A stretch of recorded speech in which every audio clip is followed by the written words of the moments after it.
This is meals for one, chicken and dumplings. Yummy. Don't need that. Don't need to buy this. Cook your chicken however you want, but the way that I did it was I put drumsticks in a crock pot on low for 4 hours. Even better, 5 hours, the meat just falls right off the bone. And then I chop the chicken into bite-sized pieces. Half a cup of flour, half a teaspoon of baking powder, 1/4 teaspoon onion powder, 1/8 teaspoon garlic powder, 1/8 teaspoon thyme, and 1/8 teaspoon sage. Tablespoon of melted butter, 1½ ounces of buttermilk, half a tablespoon of sour cream. Gently mix the batter until it's just combined. You do not want to overmix it. Time to make the dumplings. I'm going to use a ½ tablespoon to measure the dough and roll it into a ball. My batter made 13 small dumplings. Melt half a tablespoon of bacon grease. Cook ½ ounce of the shallots in the bacon grease. Once they're nice and tender, leave them in the pan and take the pan and set it aside. Melt 1 tablespoon of butter, 1 clove of minced garlic, cook 30 seconds. 2 tablespoons of flour, cook for about 2 minutes. Turn heat to high, add 1 1/4 cup chicken stock, 1½ teaspoon better than bouillon roasted chicken base. Whisk everything together.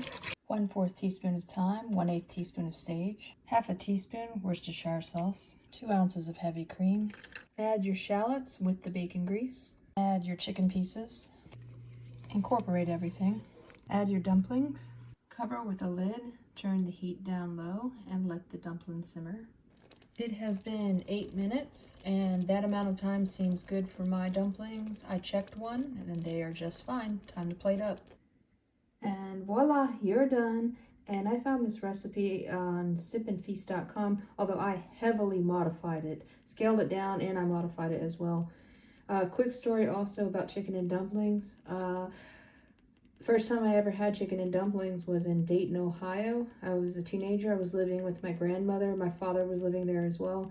And my grandma, her name was Jenny, and she was making chicken and dumplings, and I was in the kitchen and I was like, what is that? That looks weird. What is that? And she said chicken and dumplings, and I had never heard of it, which that's really odd that I wouldn't, because before I was in Ohio, I was living in Florida, which is the South, so you would think I would have been exposed to Southern cooking, but I didn't know what it was.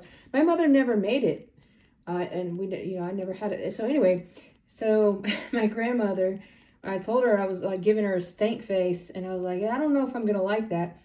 And then she says, well, beggars can't be choosers. And I love that because I had never heard that before either. But I thought about that. I was like, yeah, that makes a lot of sense. Anyways, that's it. Thanks for watching. Subscribe for more. Psst. Hey, are you still there? So I just tried this. Absolutely love this recipe. It is delicious. But I do want to let you guys know that I made this the other day and I failed completely. So this is the second time around. The first time, so what I did, I made some tweaks that I thought would change the flavor. So I added shallots, and I made the dumplings much smaller. They were much bigger before. Also, I was using regular milk. This time around, I used buttermilk for the batter for the dumplings. Another thing I did differently was I omitted some of the salt.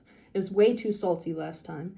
And another thing I did was the bacon grease. I cooked the shallots in the bacon grease, and I think that has a significant impact on the flavor. The chicken bouillon did not use it this time. I used better than bouillon. So I think all of those tweaks, wow, a huge difference. This is really good.